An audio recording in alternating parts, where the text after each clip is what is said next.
Welcome to Changing the Game, where bold leaders, rule breakers, and trailblazers drop the playbook and share how they lead, win, and shake things up.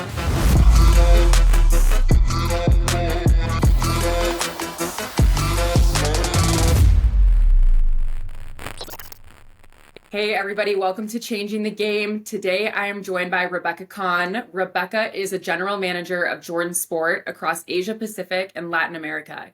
She's a powerhouse who's led teams and strategy across finance, operations, and now global management for one of the most iconic brands in sport and culture. Before joining Nike, Rebecca started her career in finance, spending time at Old Navy. Since then, she's carved out a path defined by curiosity, versatility, and a deep commitment to learning in every chapter. Before all of that, she was a basketball player at Trinity College. Welcome, Rebecca. Thank you. Thank you for having me, Jordan. I'm excited for you to be here, Rebecca. We were introduced by Russ, who's also here at Shift Group. You guys played at the same college, right? Both basketball? We did. Yeah. Yeah, that's awesome. You have such a cool story, so I'm so excited to get into it and share it with our listeners. A lot of your story I feel like I can relate to, so I'm excited to get into it. So could you just set the stage for us? I just want to hear a little bit about your background. So maybe let's take it back before college even. So what were you like growing up and kind of what led you on that path to play competitive sports? Yeah, for sure. I love this question because I have a lot of pride in where I'm from. I come from San Francisco, so shout out Bay Area. Born and raised in the city, and as a young kid, like I would say I grew up actually with two sisters, so it was a fun, rambunctious household. I would say I was like the competitive spirit of the family for sure. I spent a lot of time investing myself in sports, and I also actually was a pretty anxious kid. And so, sports for me was a really good way to just kind of get my anxiety out, find a community that maybe I didn't have before, and build confidence as a young woman. I didn't know that. That is actually really cool. Like getting some of that anxious energy out and building community, like getting around people that share the same values as you. Totally, So totally. did you start playing basketball right away? Were there other sports involved? Yeah, I played basketball. I probably started playing maybe like first or second grade. So what's that, like 6 or 7 years old? I played everything growing up. So soccer was a big one for me. I think I started playing in like kindergarten, played all the way through senior year of high school. I was a tennis player growing up, so I played through sophomore year of high school. And I also played volleyball until I think that lasted until like eighth grade. So that was a little bit of a short stint. But those were kind of the four sports that I dabbled in. And ultimately, basketball is where I landed and where my passion really led. So what took you to Trinity then from deciding basketball was your sport? How did you end up playing at the collegiate level? Yeah, so I honestly, coming into high school, I like if you saw me as a freshman in high school, you would not think that I was a college caliber basketball player. I would say I had a high school coach and a high school team that really nurtured me, my skill, my competition, honestly, my hard work into what was able to make me a college caliber basketball player. My mom is actually also from the East Coast, and so I spent summers growing up there. I have a lot of family in New York, in the New York area. And so when it came time to decide where to go to college, um, I wanted to get out of California because I kind of knew I always wanted to come back to the West Coast. And so I looked at a ton of different schools. I looked at both schools that I had the opportunity to play basketball at, also some that I didn't have the opportunity to play basketball at, or at least hadn't initiated contact with coaches kind of before the application process. And ultimately landed on Trinity as one where I felt like I could dive into both an amazing college experience while also getting to kind of live out this passion and this love of playing basketball.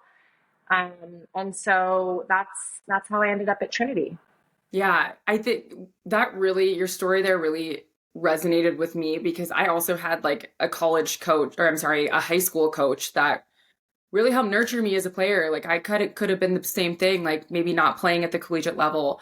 Um, So it seems like having that mentor or that person to believe in you and put time and energy into you at that young age really helped define you as an athlete.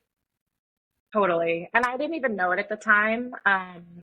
My high school coach, still to this day, shout out Mike Fulton. I love Mike Fulton. He's like one of the people that I still think about often as someone who had an immense impact on my life. And I think just the way that he, as a leader, as a coach, was able to instill confidence in me. And like one of the things he was so good at was understanding how to challenge or kind of nurture every single player on the squad, because everyone responds differently to different kind of ways of coaching, right? And he just knew like exactly what would make everyone tick in the right ways to get the best out of them.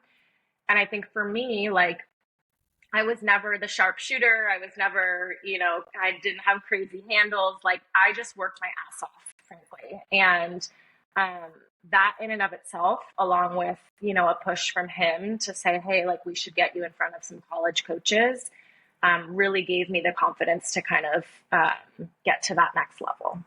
Yeah, that is awesome. I think it's so important to know like how people tick in a certain way and what's going to motivate them because it Totally. isn't a blanket statement. And so if you're treated the same as everyone else on the team in the way that they're trying to get to you, it sometimes doesn't work. So that's amazing that you had a young coach Totally. that knew that. Yep. And Yeah. it's honestly like I still think about it to this day because it's the same with any team, right? Whether it's a sports team or a work team, everyone responds differently. Like some people respond to harsh feedback and a little bit of like a kick in the ass, so to speak, right? And some people respond to that extra buildup of confidence and letting them know how good their work is. And so it's just, you just have to understand like the different personalities on the teams. And I think that was something he did really well and something that I like always keep in mind. 100%. I think that's a lesson from sport that will follow all of us probably into the professional world for sure. Um, a lot of athletes struggle with the transition when they leave their sport too. It was certainly a really hard time for me. What was that transition like for you into the professional world? Did you know you wanted to start into finance right away, or how did you get your footing through that transition period? Yeah, it was really hard.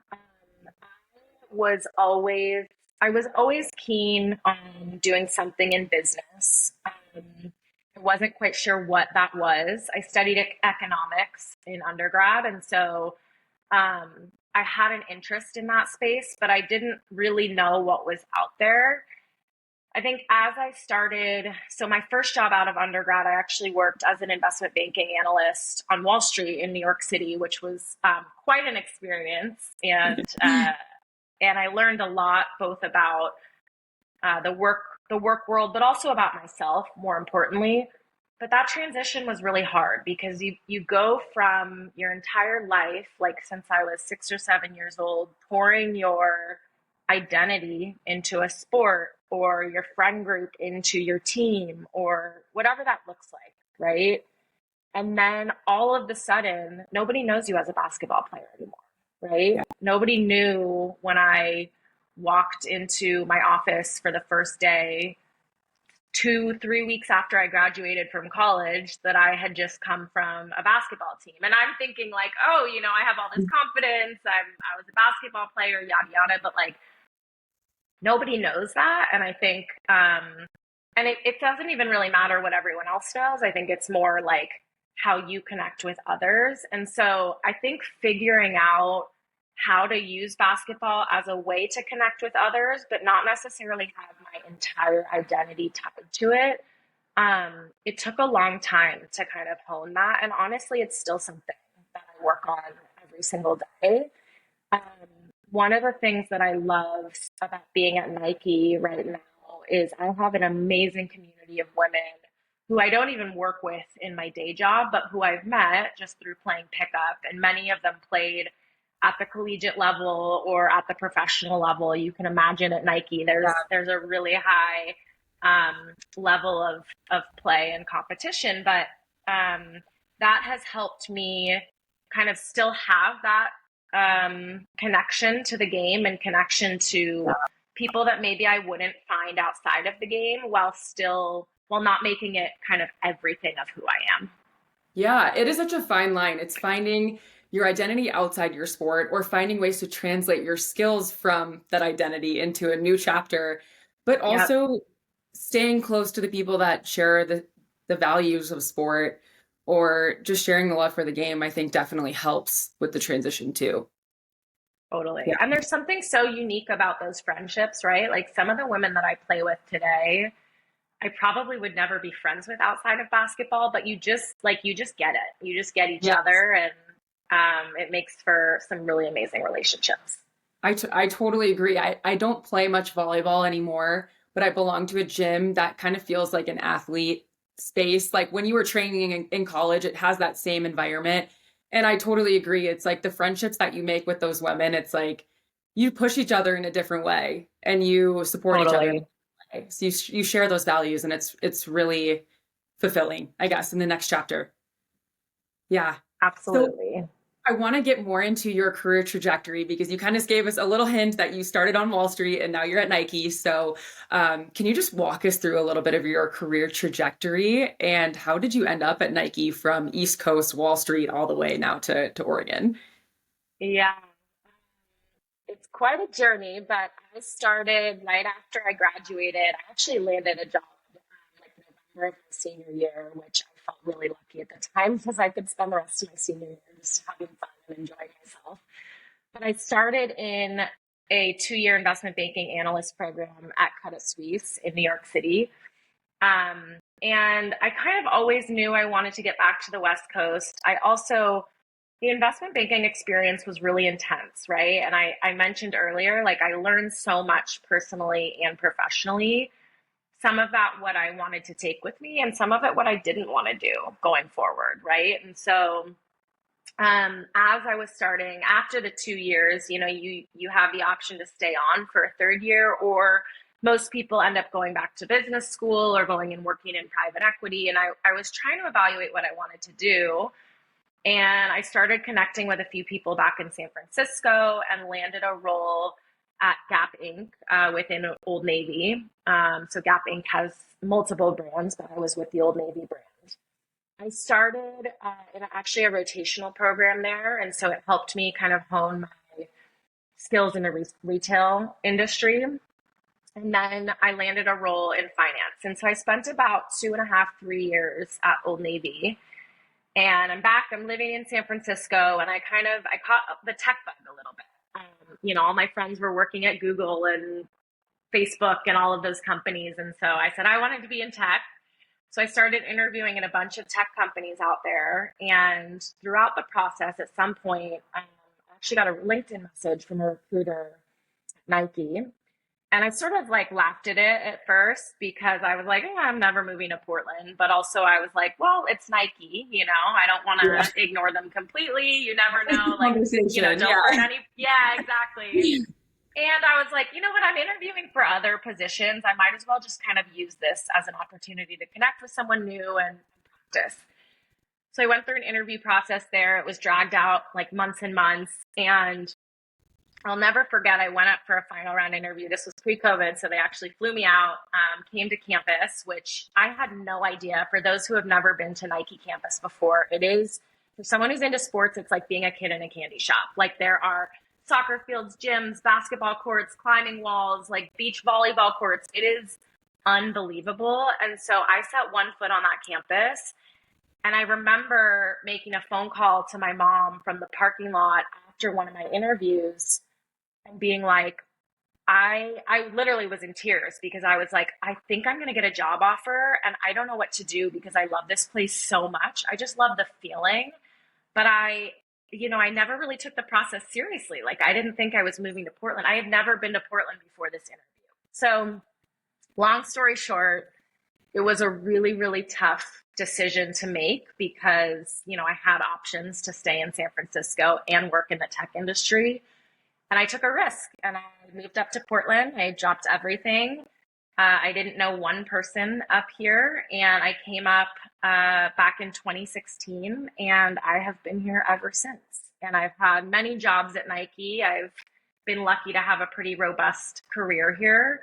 But it's pretty amazing what taking a risk like that you think, or even just responding to a message that maybe you don't think will lead anywhere, where it can get you. So that's how I ended up at Nike.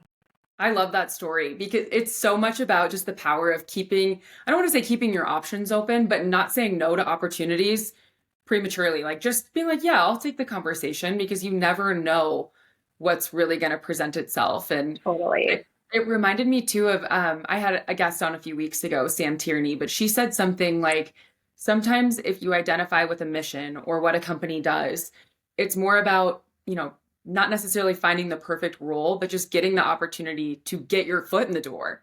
Like do Mhm. anything to get your foot in the door.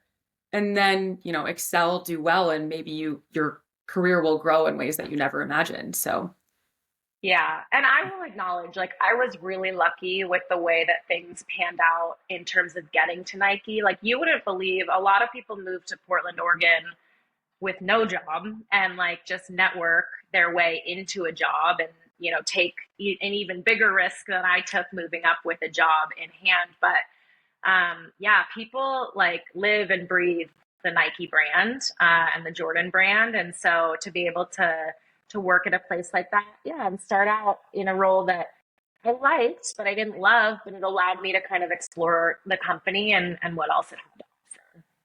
yeah. You had mentioned in our previous conversation that you said that your career has started to feel like a puzzle, or, you didn't know where all the pieces were, but now you're starting to see that picture come together. When, at what point in your career did the pieces start to come together?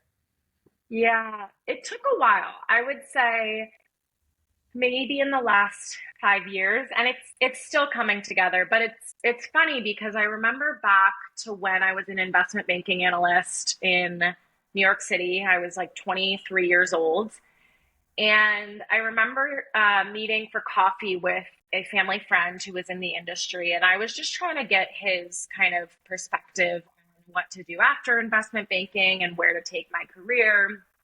And I was weighing, going back to San Francisco and working at Old Navy, or maybe staying in New York and staying in finance. And I remember being so anxious about making that decision because I felt like, hey, if I moved back to San Francisco and left the finance industry or left, banking, if I wanted to come back, like, how was I ever going to get back? And he said to me, like, it was so simple, but he's like, you just come back. Like, you figure out how to get back into it. You know what I mean? And so, like, I was like, oh, like it's okay to leave something and try something new and come back to it. But I bring that up because I think like at many moments in my career, some of those moves have felt a bit random and felt like in the moment they don't make sense. Or they're going to look weird to someone who's looking at my resume, or why'd she move from finance to strategy to operations. But like, at the end of the day, I think every experience I've had has allowed me to gain a new skill set and gain new perspective, which has been incredibly, like, that's the most valuable thing that I could have throughout my career. And so I would say definitely for the job I'm in now, looking back and seeing like all those pieces across starting on Wall Street and, going and doing corporate finance and then coming to Nike and starting in finance, but later doing strategy and operations and now general management. Like I can understand how valuable all those pieces are to bring together kind of the pie. And I'm not done, right? Like the puzzle, to me, like the puzzle never ends, So but it true. is interesting how like the pieces can build on each other. That is so true. Your story, I just connect with your career story so much. And I'm not, I'm obviously not at the level that you were at in your career, but I so resonate with each job you took. It might have felt random at the time, but I look back and I think each of those jobs really taught me to be prepared for what I'm doing now.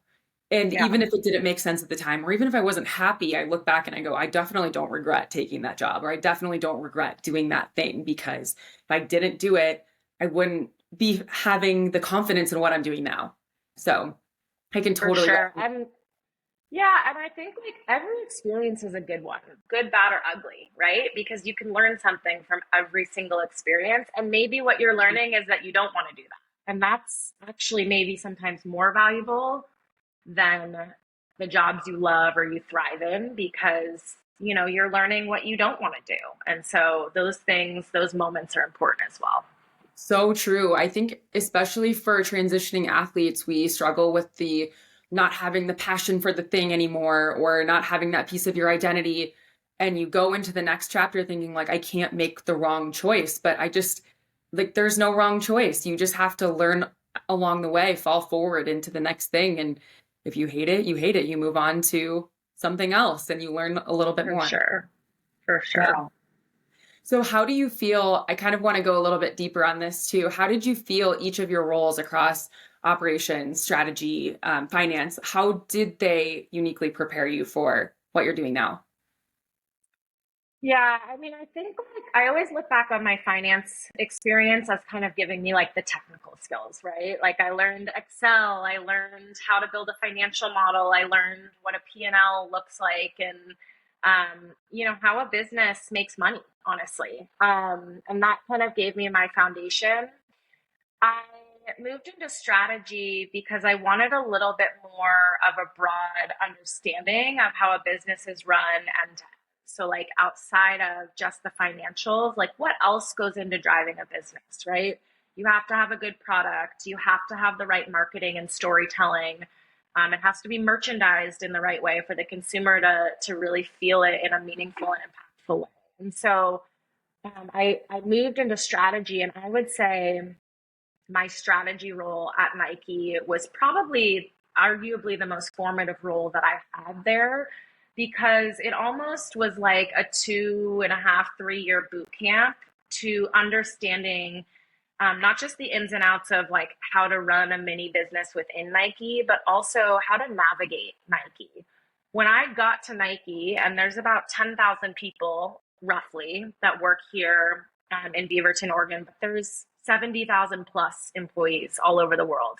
Trinity College was 2,300 kids. So I had literally never been on a campus or in an organization that big when I got there. And so half the battle was learning to navigate the place and like, who do I pick up the phone and call when I need XYZ, right? And so strategy really allowed me to kind of click up and see that wider scope and learn the company.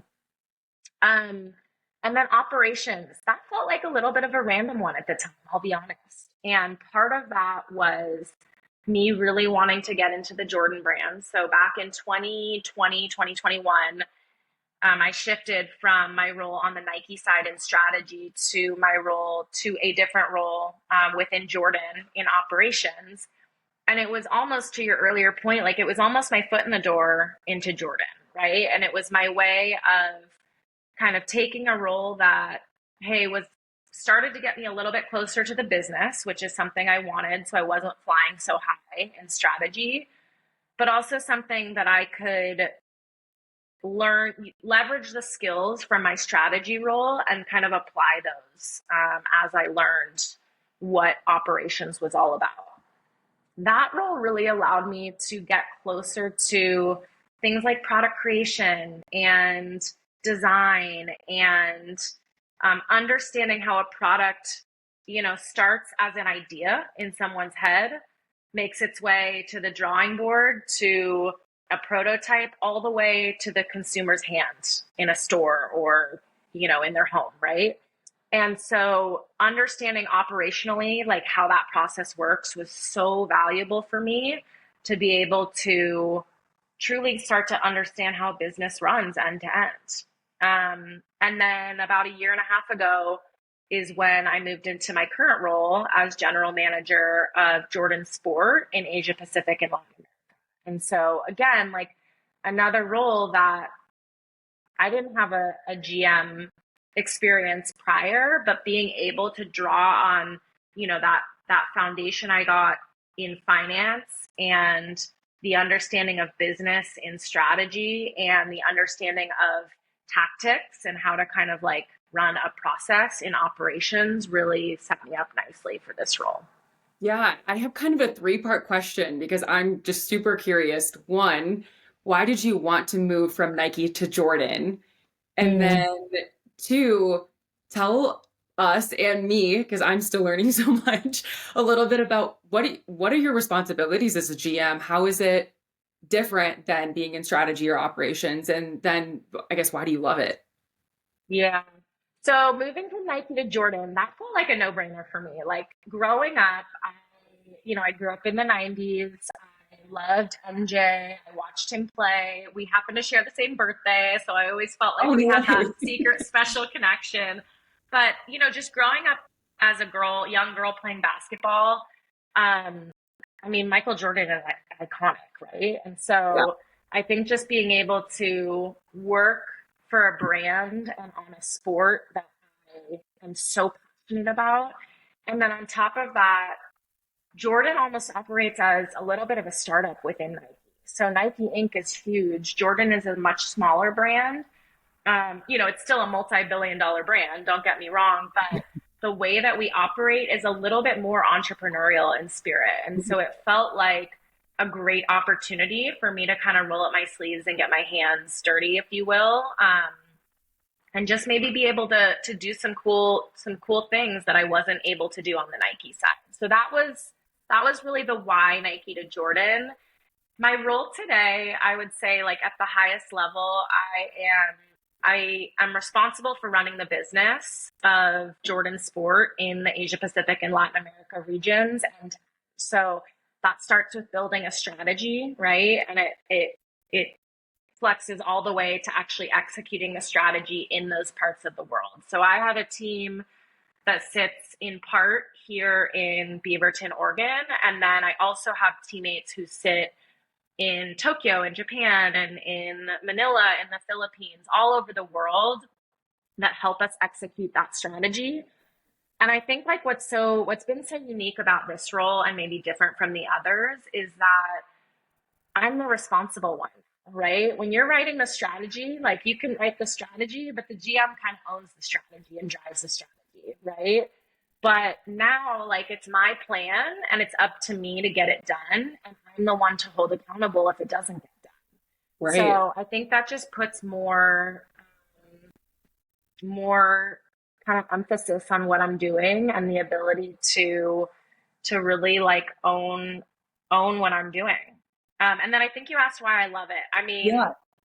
this one is like, it makes me so happy to think about what I do because I get to work on basketball every day. Like, yes, I work in a big corporation. Yes, there's moments where it's stressful, but I always try and peel back those layers of like, why am I doing what I'm doing? And it's because I get to allow kids all over the world to experience the Jordan brand, whether that's while they're playing basketball, maybe it's in a different capacity, but it's just like, it feels so core to who I am. I would say the other part that maybe wasn't so obvious when I started this role that has really grown on me is I grew up in San Francisco, right? I grew up in a bubble in North America. I think many of us can relate to that, Yeah. right? Like Yeah. playing sports with my friends here, and now I get to focus on a completely different part of the world that I hadn't even visited parts of the regions that I cover before I started in this role. Like I had never been to Tokyo before I started this job. And so like now getting to learn about different cultures and different nuances of the game around the world because it means the game means something different and the brand means something different Yeah. in different parts of the world. So I think being able to kind of learn that and understand that is all kind of this like constant learning journey that I am so appreciative for. Yeah, that is so cool. I mean, it really does feel like you were like you're the mini CEO of your area and you are entrepreneurial, excuse me. Have you always felt kind of connected to the entrepreneurial mindset? I have it. Like when I look back at the places that I've spent my career, it's been three like multi-billion dollar organizations, right? So massive companies. I've never actually worked at a startup. But I think that is part of what I love about this specific role so much. And part of that is finding those roles within these big companies that allow you to do that, right? Yes, Hmm. on the scale of in the broader scale, or excuse me, in the grand scheme of things at Nike, like my business is pretty small. Um, However, like that allows me to kind of run and do some things, try some things and test and learn and fail quickly and keep moving. And so that's part of the reason that I enjoy it so much is I can do things that nobody's really thought about before, or maybe nobody has wanted to try before because it feels too risky, but I can do it a little bit more under the radar with my piece of the business that you don't always have the flexibility. And I've worked in other parts of the business that are much bigger, that are in the spotlight, that have, executives asking on a regular basis how the business is doing, why we're doing what we're doing. And the beautiful thing about what I'm doing right now is I have the ability to try things. So that allows me to kind of nourish that entrepreneurial spirit. Yes, your story is such a powerful reflection of just being committed to the process, being where your feet are, in my opinion, because you've learned so much from each of your jobs. How have you, or I guess, what have you learned about the power of staying present in these roles and invested in the now? And I guess what advice would you give to others who are maybe feeling like they want to be at point B, but they're stuck at point A? Like, how would you encourage them to stay present? Or I guess, what would you tell them? Yeah, I mean, staying present is something that is like a constant learning journey for me. It's something that's super important. I'm not good at it, I'll be honest. And it's something I've gotten better at over time because I've worked on it. But like my naturally competitive, driven mindset, like literally when I was 8 years old, I was trying to win every game of Monopoly. Like it didn't Yeah. matter what it was, but like I was the most competitive person in the room, definitely in my family. My sisters like probably wanted to kill me, but I, because of that, like it's natural for me to look around and look at others and what are others doing and how fast can I, move and all of that. And I focused on that a lot early in my career, probably too much, but you live and you learn.